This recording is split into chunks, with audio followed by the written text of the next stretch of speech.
known as the sole ruler of Rome, a man whose name would be used to gauge the successes of the following emperors, a prestigious title, none other than the son of Caesar, Octavianus, but known to us as Augustus. Now, how do we know him to be such an influential figure? Our story begins with an assassination. March 15th, 44 BC. The Senate is silent. Only a faint line trickling could be felt. A moment ago, a man had entered the room. Now, his body lay bleeding, with only the conspirators' daggers speaking for themselves. And that man was Julius Caesar. But why did we talk about Caesar here? Well, it is because of him that Augustus' story begins. Augustus was the adopted son of Caesar. Technically, Caesar was his granduncle, which to me seems such like a cool thing. Caesar did claim lineage all the way to Aphrodite, so that... I could talk about Caesar's story, but Augustus gave us a continuation of that adventure, in my opinion. The aftermath of Caesar's assassination was perhaps the largest burden upon Octavian. Old collaborators such as Mark Antony would pose problems to his eventual rise. It was a battle of wits between the two, seeing that Antony was trying to gather Rome's support as Octavian herded Caesar's veterans to his side. Antony left for Cisalpine Gaul after he declared his rule over the province beforehand. Octavian decided that he needed to get his hands dirty in the conflict. Thus began the era of the civil wars. In 43 BC, Octavian saw that he needed some support. In a meeting, he joined forces with Antony and Lepidus to form the Second Triumvirate. Basically, the three became sort of absolute rulers to rule the waning republic. Their first job, proscriptions. What we mean by proscription is that they decided to purge those who were involved in the assassination of Caesar, and also to raise money for their troops. In 42 BC, Octavian and Antony decided to deal with two of Caesar's assassins, Brutus and Cassius, clashing at Philippi. Fun fact, Antony branded Octavian as a coward for letting a jailer, Agrippa, to field the first battle. Deal was, he was sick, and allegedly being told so by his doctor to not fight, refused to get out. After Philippi, the triumvirate set out to reshuffle the provinces and who was in charge. Octavian got a hold of Cisalpine Gaul, united with Italia, along with Hispania Citerior Ulterior. Octavian sought out allies, traveling east and taking help of Cleopatra, who was a lover of Caesar and mother of Caesarion, who was her son. However, this division of the provinces causes the eventual rivalry between the triumvirs. While Octavian was heavily involved with the Italian campaign, notably besieging Perugia, the absence of Antony was meaningful in the east.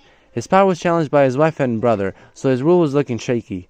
Then we get to Sextus Pompey. He was actually the son of Pompey the Great, who was one of the main personalities of Caesar's reign.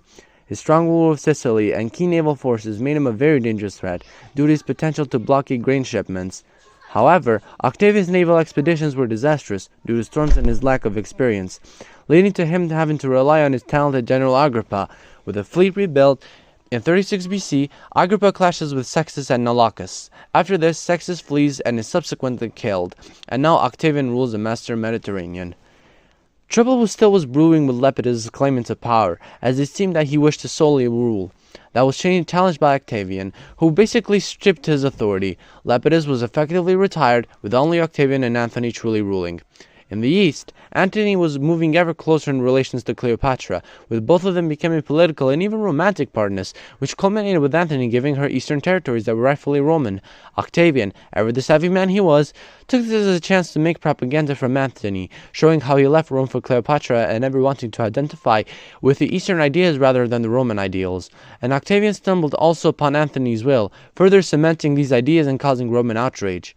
Finally, Rome had enough. He declared war on Cleopatra herself, not Antony. Octavian then saw this as helpful to frame this as a foreign war rather than another civil war, and we arrive at the climax of these battles. In 31 BC, Octavian, with the help of his general Agrippa, eventually destroys Antony and Cleopatra at the famous Battle of Actium. In 30 BC, Octavian eventually conquered Egypt, following the suicide of Antony and Cleopatra. This province would be of massive help to Octavian, and his pockets would deepen from this grab. In 27 BC, Octavian had finalized a period of stability in the Roman Republic. This would be symbolized with him restoring power to the Senate, and it gave them the title of Augustus. Now, Augustus was in reality the sole ruler, but he still pretended that the Republic existed. But his rule would be quite beneficial to Rome through the Pax Romana. Augustus lived through several decades of civil war, with Caesar's wars, those post-assassination, Sextus Pompey's war, etc. Now he brought an end to these, ushering this period of relative peace and stability. Army reformation. Augustus oversaw reforming the loyalty system of armies. Where previous armies swore allegiance to generals, now Augustus was beloved by the boys. He even gave them good pay and pension, which sadly some Roman emperors would not care about. Check my vid about the 3rd century crisis on this. Renovations. Augustus decided to polish up the cities, especially the Eternal City, investing heavily in baths, aqueducts, temples, roads, etc. A quote from him reads, "I found Rome a city of brick, and I left it a city of marble." Propaganda. Augustus was a master at making his political ambitions known to all. There was no secret to him commissioning countless statues, coins, literature.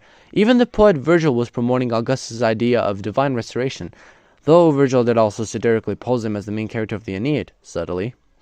Morality. He passed laws for marriage, traditional family values, and having children, even punishing adultery, though the irony shined through with his daughter Julia, whom he exiled after scandals grew.